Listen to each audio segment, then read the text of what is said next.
Marcus, I want to ask you about your content strategy, right? When I first saw you and I wanted to, and personally, the reason I saw your content was because I was making searches for a topic related to what you make videos on, because it's a topic of interest to me, great interest to me.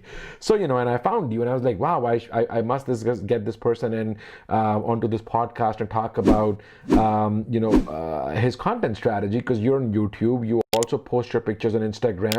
Can you tell us a little bit about what your content strategy for these two platforms are, and then also are you looking at growing into other online video platforms, repurposing your content, or maybe making new content for TikTok and LinkedIn video or Facebook video? Are you trying any of that?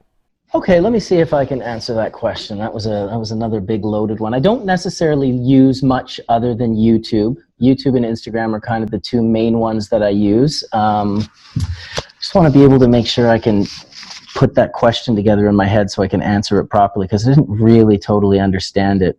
So I meant to say, what's your content strategy for YouTube and Instagram? So how do you sit down and...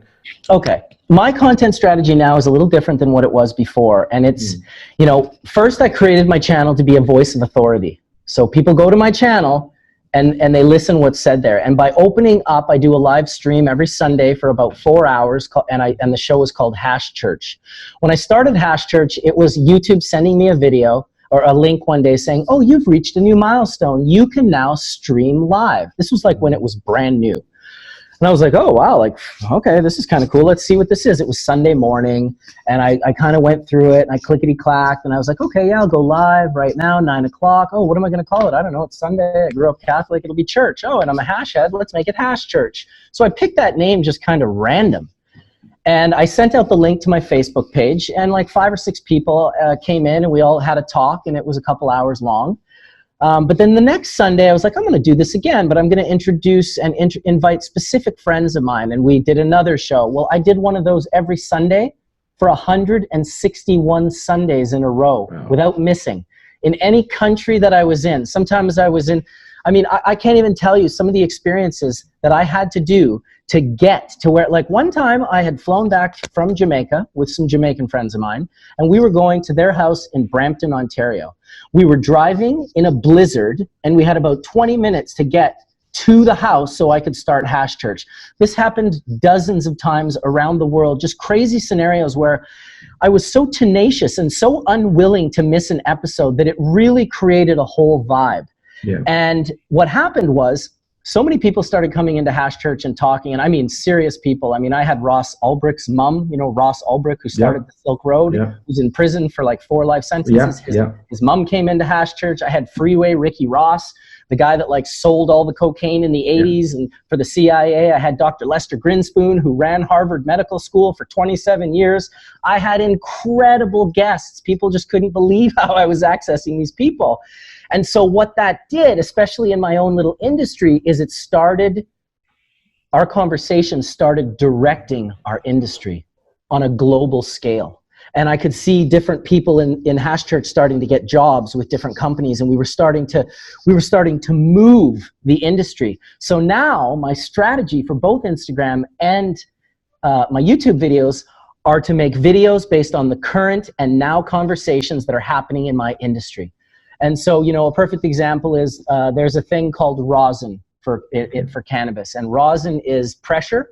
If you take a woman's flat iron, okay, a hair straightener, and you turn it on, and you take parchment paper and you fold it in half, and you put a little flower of bud right in there, and you smack that with the hair straightener for about 20 seconds.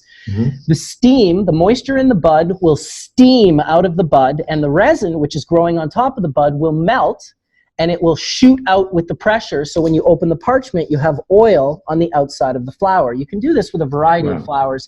Any flower that secretes essential oils through glandular trichomes, this process will work. And there are hundreds of flowers that do this. Well, this was a huge revelation, being able to make oil without solvents. People were using butane before, and they were blowing up because butane's a really dangerous gas. It's super heavy. It pools at your feet, and a spark that you can't even see from your cell phone can ignite and blow that thing up. And we actually had kids blowing themselves up and burning off their hands, and people were actually dying from this. This was the most dangerous thing that cannabis had ever saw, other than the DEA. Because before that, the only thing in cannabis that killed was the DEA. You know, there was no way to die from cannabis unless the DEA shot you. But now you could blow up. So rosin became this really, you know, amazing thing, and we blew that up on my show, episode 25. The day after that show aired, companies came out with rosin presses. Well, today, I would guess it's a $200 or $300 million industry and growing every day. And that was from a simple conversation we had at Hash Church. So I lucked out. I invited a lot of people onto my show for a once-a-week thing, and that allows me to pull content for the rest of the week on my show.